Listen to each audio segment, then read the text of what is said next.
Na mtazamaji, hivyo ndivyo Esther Mtebe anatuacha katika upande wa michezo na burudani. Kukumbusha katika upande wa habari ya kutwa nzima leo ilikuwa nami Lulu Ali. Nikwambia tuendelea kutufuatilia katika kurasa zetu za Facebook, Instagram, bila kusahau na YouTube channel kama Channel 10 Plus. Endelea kusubscribe, kushare bila kusahau na kucomment. Na kuacha na utabiri wa hali ya hewa wa saa 24 zijazo. Lakini kabla sijakuacha mtazamaji, nikwambie tu kwamba nakutakia maandalizi mema ya sikukuu ya Eid, kwani moyo wako ujaze furaha pamoja na nyumba yako wenye baraka zisizo na mwisho, ukusala na mambo yako uliofanya mwezi mzima Mola Mlezi akakuridhie. Nikutakia usiku mwema, kwa heri.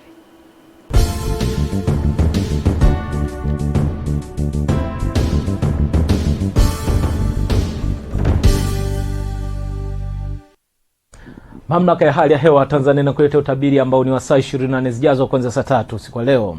Mifumo ya anga inaonyesha bado ni maeneo mengi hapa nchini yanatarajia kuendelea kupata mvua kama tunavyoona katika ramani hii. Hali hii inatokana na kuendelea kuimarika kwa mgandamizo mdogo wa hewa hapa nchini, ambapo usiku wa leo tunatarajia kuwa katika maeneo ya ukanda wa Ziwa Victoria, magharibi mwa nchi, nyanda za juu kaskazini mashariki kutakuwa na hali ya mawingu, mvua na ngurumo katika sehemu chache, wakati maeneo ya Singida, Dodoma, maeneo ya nyanda za juu kusini magharibi, kusini mwa nchi, Morogoro na maeneo yote ya mambo mapwani, maeneo haya tunatarajia kutakuwa na hali ya mawingu kiasi, mvua na ngurumo katika sehemu chache. Hali ya upepo hapa nchini inatarajia kuwa ni ya wastani kama tunavyoona katika ramani hii. Wakati siku ya kesho hali ya mvua inatarajia kuongezeka katika maeneo mengi hapa nchini. Wakati huo huo, mamlaka ya hali ya hewa Tanzania imetoa tahadhari ya uwepo wa vipindi vifupi vya mvua kubwa katika mikoa ya Kigoma, Katavi na maeneo ya Songwe, alikadhalika katika maeneo ya Rukwa, pia katika maeneo ya Kagera, Geita,